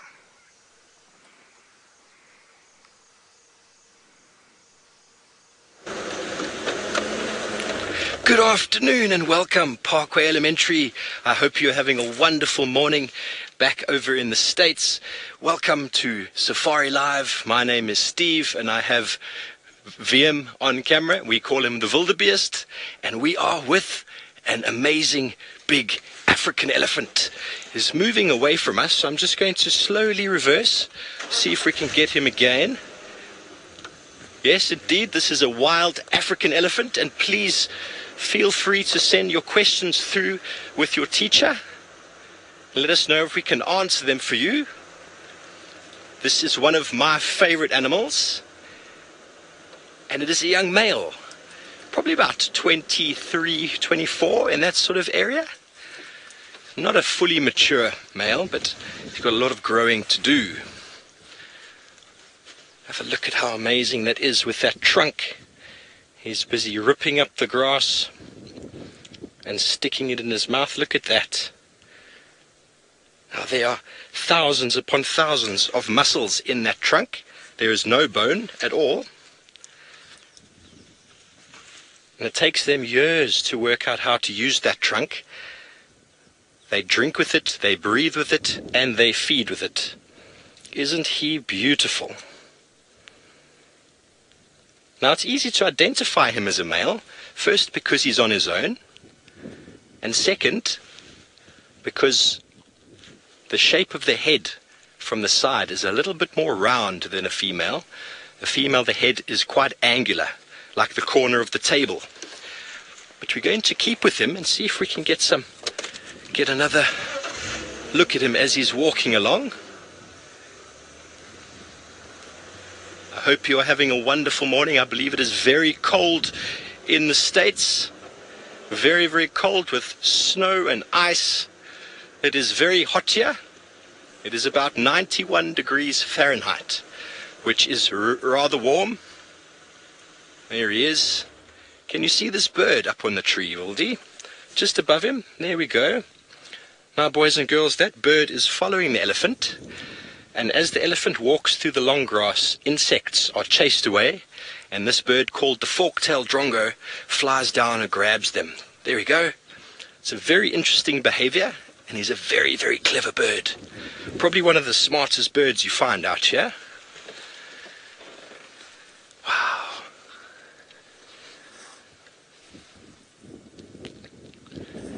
This is fantastic. We're going to stay with this big elephant bull for a little while longer. And while we do so, we're going to go to my friend Ralph, all the way up in the north of Kenya, who has got a lion. Thanks, Steve, and wow, everybody, we've just come back to where the lions were, and I've just come a little bit further into the grass just to be able to get a better view, and we're still looking a little bit through the grass, but look at that. We've got Mommy playing with the little cubs, and just so that you know, it doesn't seem like the school group will be joining us, so I think they've got some snowstorms going on there, so they haven't been able to join us, so we'll continue nonetheless, and we'll continue watching these lions as long as we can, because these little cubs are really making it entertaining when we do get a glimpse of them through the grass. And as I say, we've actually come quite close to them, but they are still very camouflaged when you look through the vegetation like that.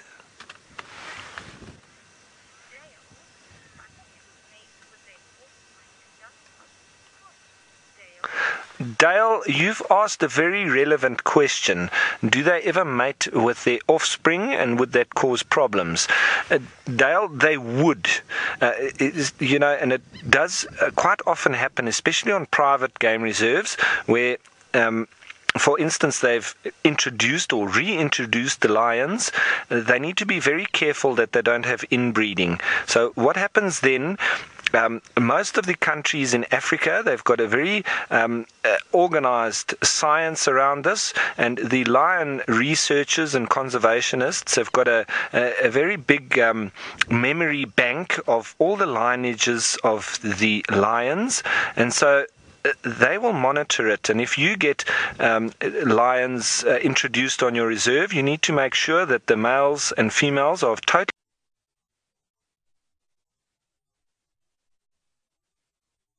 different lineage. And then if you have the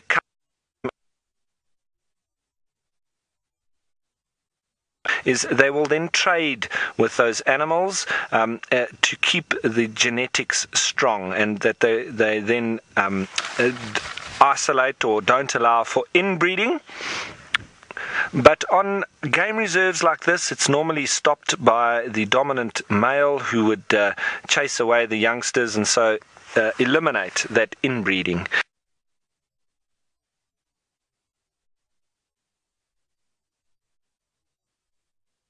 Right, while we sit and stay with this little family of lions, let's head and to show you. Thank you, Ralph. And here we are still with that same elephant bull, and just have a look how good he is with his trunk. You see there, he just kicked that branch. He feeds on leaves. Oh, he didn't like those ones. He feeds on leaves as well as grass.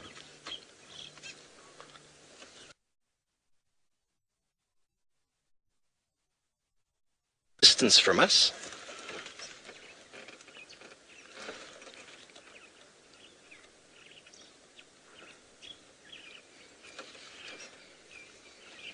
Sinak asks, do elephants or male elephants help with raising the babies? And that is a very big no.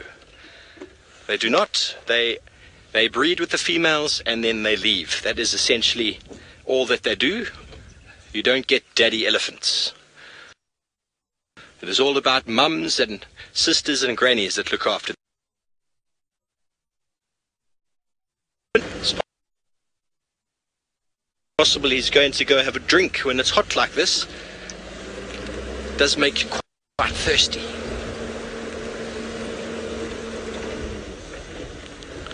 Amazing, though, how he just disappears into the bush over there. Such a big animal. Now, a big elephant bull can get up to 6,000 kilograms. That's about 12,000 pounds. That is enormous.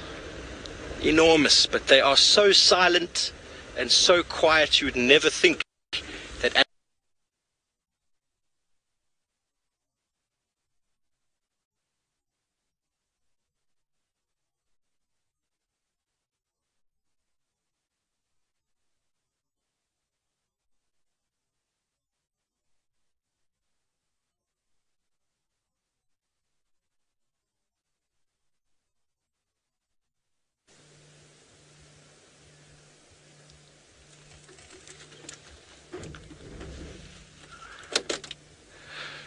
Christina asks the question, why do elephants have tusks? And that's a very good question. Elephants they grew tusks in response or for the reason of feeding. A lot of the vegetation that we have out here, the elephants use the tusks for breaking the branches. They use it for sticking the tusk into the bark of the tree and then ripping it off. There he goes, he's just in the shade over there. So we call them African elephants or savanna elephants, and they've evolved to feed on trees. They've sort of designed over many, many, many millions of years to feed on trees. And you can see him there. He's busy breaking the branches off with his trunk and then feeding on it.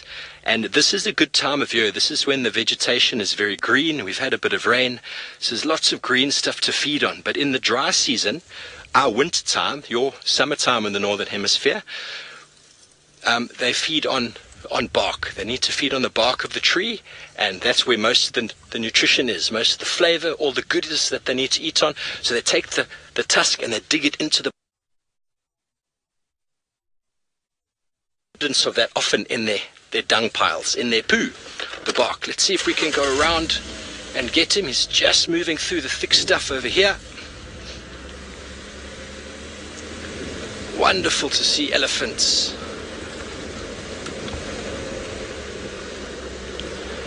So we're going to see if we can keep with this little elephant bull for a little while.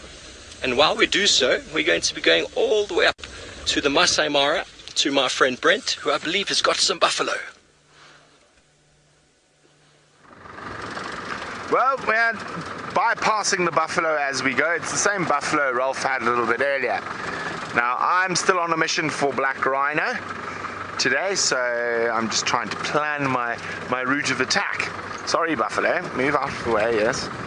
Can't spend all day lazing. Oh, look at that poor buffalo.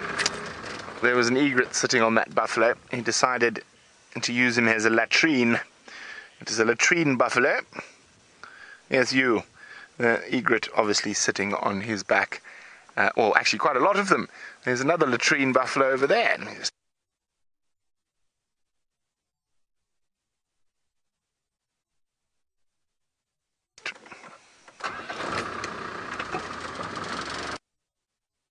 And the culprits close by, but it sounds like Rolf's lions are on the move and coming out of the grass again. Yes, and look at this, everyone. It is absolutely beautiful once again. They've come out of the long grass. I think this female might be quite thirsty because she did look like she wanted to have a drink earlier. But maybe not. Maybe she's just taking the cubs off to another place.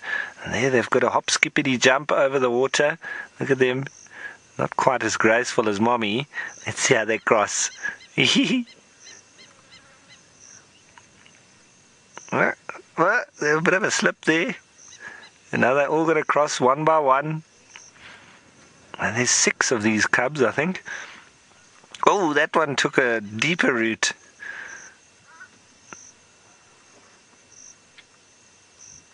See, even at this young age, they're quite independent. One cub that's a little bit older. I think there's a bit of a mix here between the 2 litters. That one's really swimming across. Oh, you got a bit of a deep patch there. Well, at least it's nice and hot, so you won't mind getting a little bit wet. There we go. Catch up with Mom. That's it. And have a bit of a game on the way. Tackle each other. Here comes the other female. A little bit of contact calling there as well. Oh, you see that? She's...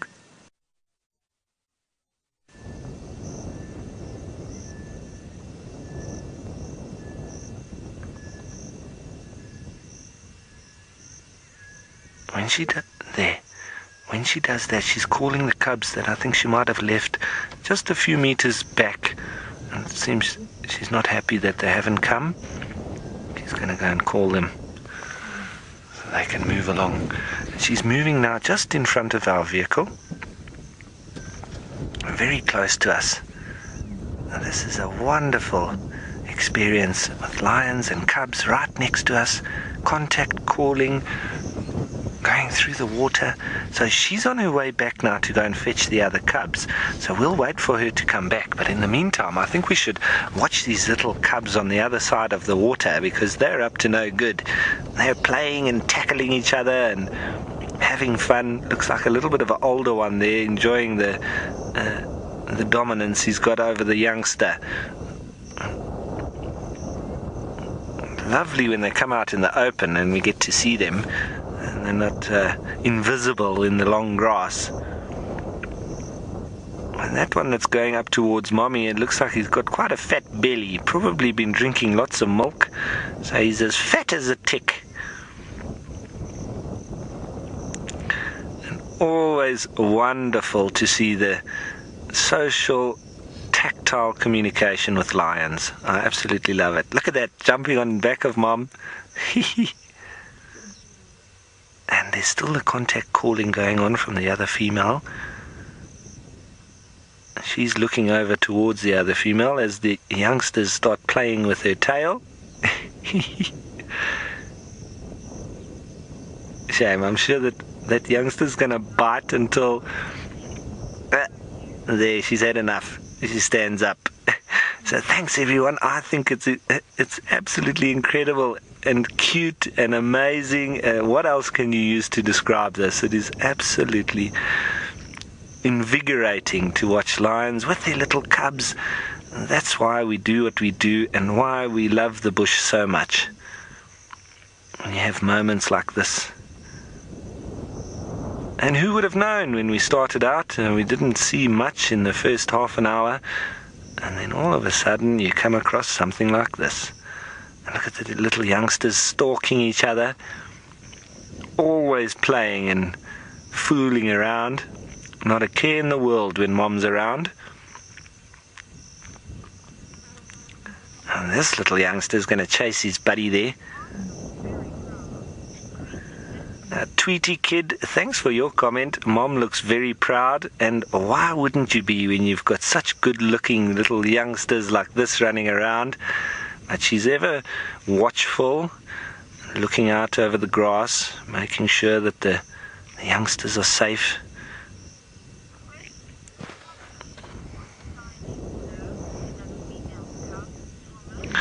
Toma, you're wondering if a lioness would nurse another female's cubs? Yes, it can happen with lions. They can allo-suckle, so you can have a bit of a mix. Normally she'll prefer her own cubs to be suckling, but then once she lies and exposes her mammary glands, some of the other ones can come in and get in the mix. But if it gets too much for her, she'll push the whole lot of them off and stand up. And then they might move and try it on with another female.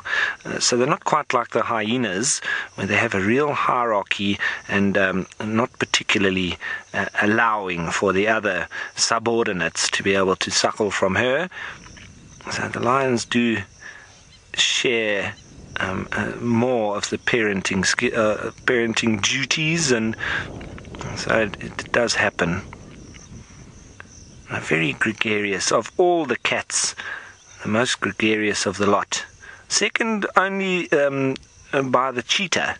And I mean, there we see 5 males in coalition, being probably the largest that we know about. So lions, I mean, they can be 30 plus individuals in a group. Really gregarious. And look how those youngsters are playing, hey? We've got the other female coming past now. She's still contact calling.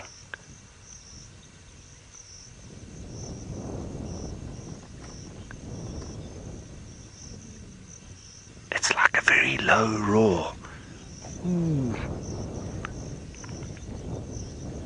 She's doing it every now and then. I'm sure we're going to see her little cubs come following. They're very... full mammary glands there, so she's got lots of milk, both of these females.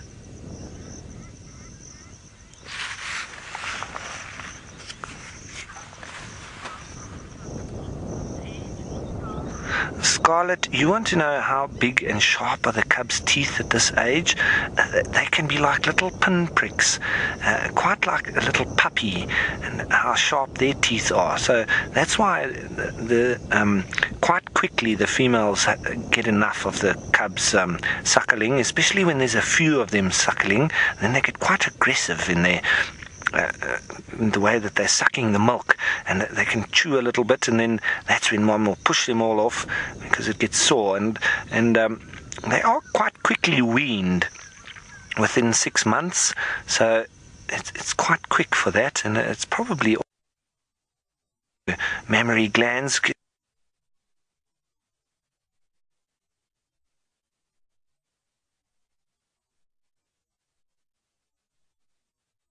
And to get some milk, and it's almost like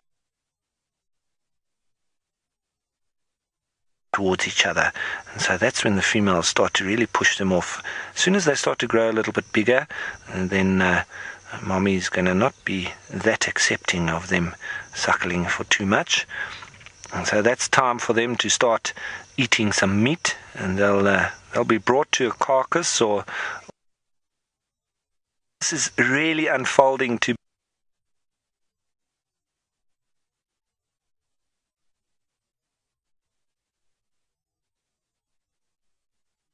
going mobile now, so I'll follow up behind them, and while we're doing that, let's head you on down to Steve, who's want to show us one of our tree friends.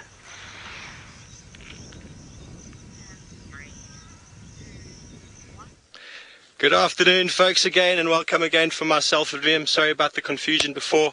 The school drive cancelled on us, and we are back with you live on the internet safari. And I have got a magnificent tree to talk about today. I wonder if anyone knows what tree it might be. We are in the drainage line of the Milwaukee, and it is a tree that grows quite close to water and is a good indicator. And these are giants. These are one of the big 6 trees in the Kruger National Park. The skin, or the bark itself, looks like crocodile skin, grey crocodile skin. It is a giant. This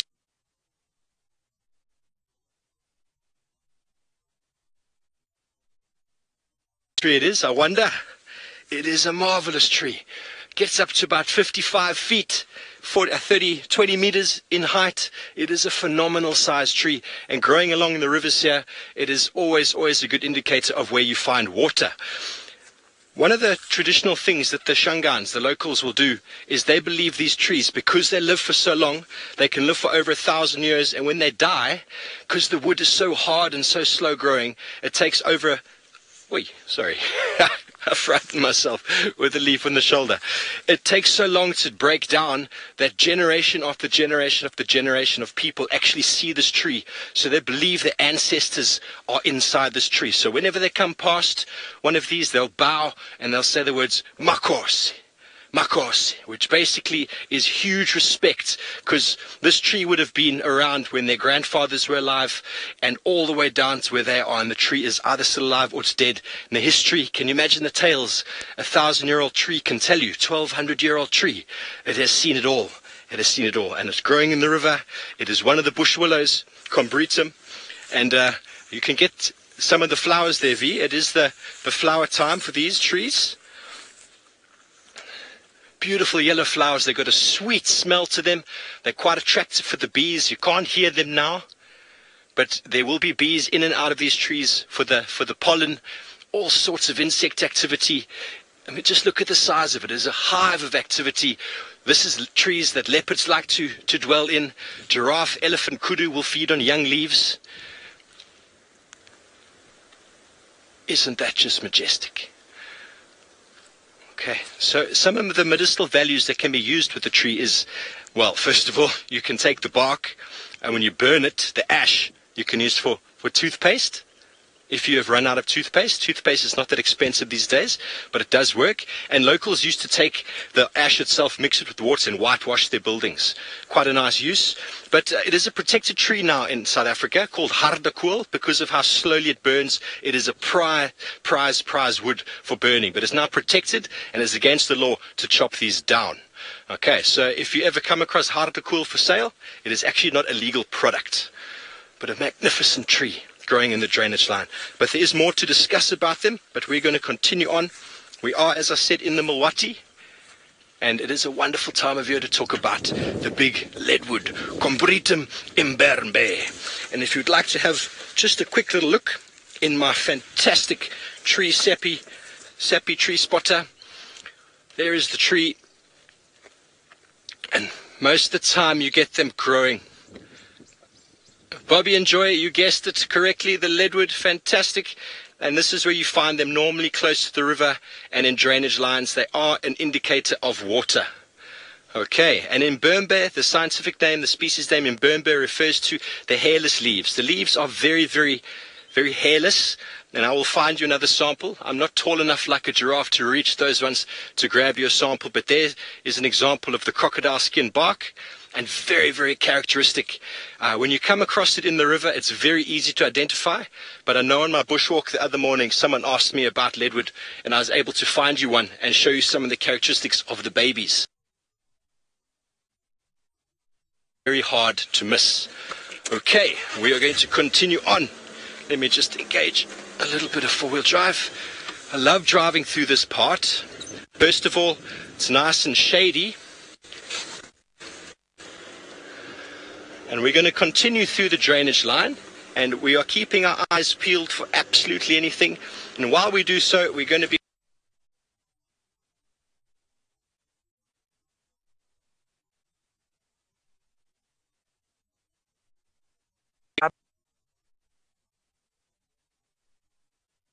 the time so they're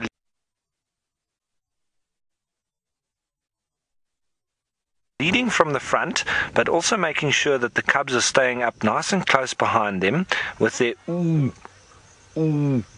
contact calling that they keep doing. That's what they do with the cubs, and very often the way that they call them out of where they've stashed them away. And so they keep doing that, making sure that all the little cubbies are following along. But you can see the females are quite concerned about those elephants up front, because they obviously wouldn't like for the little cubbies to be exposed. Maybe the elephants can even potentially harm some of them, so they do need to be a little bit careful.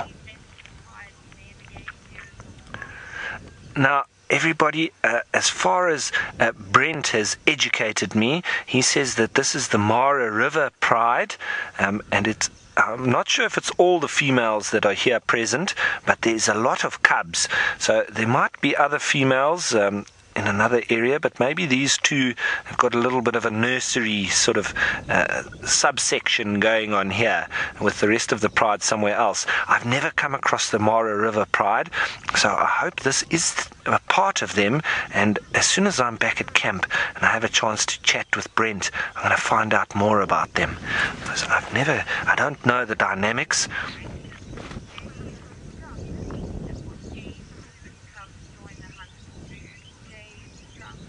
Now, Jay Strum, you want to know at what age do the cubs join the hunt? Well, they're more than capable from about 6 months, but it's normally from about 8 months to a year when they actually properly join the hunt. And then everything over a year, then they actually start being involved with the actual process of the hunt. But up until then, they're actually just witnesses to it, and they start learning, and they often actually mess the hunt up because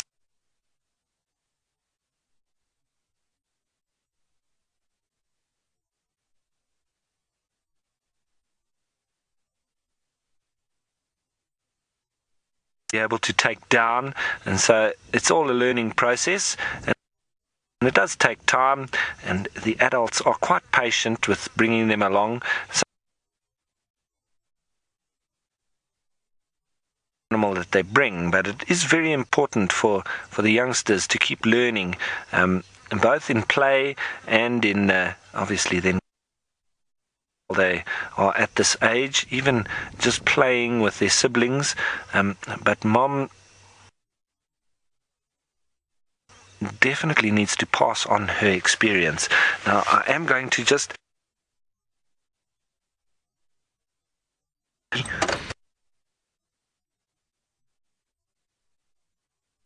because the cubs do turn around and look at us. That's fine. They can know that we're here, but I don't want to scare them that they're then changing their behavior and running up almost scared of us. That's what I want to avoid, and that's within reason, try and get us the best view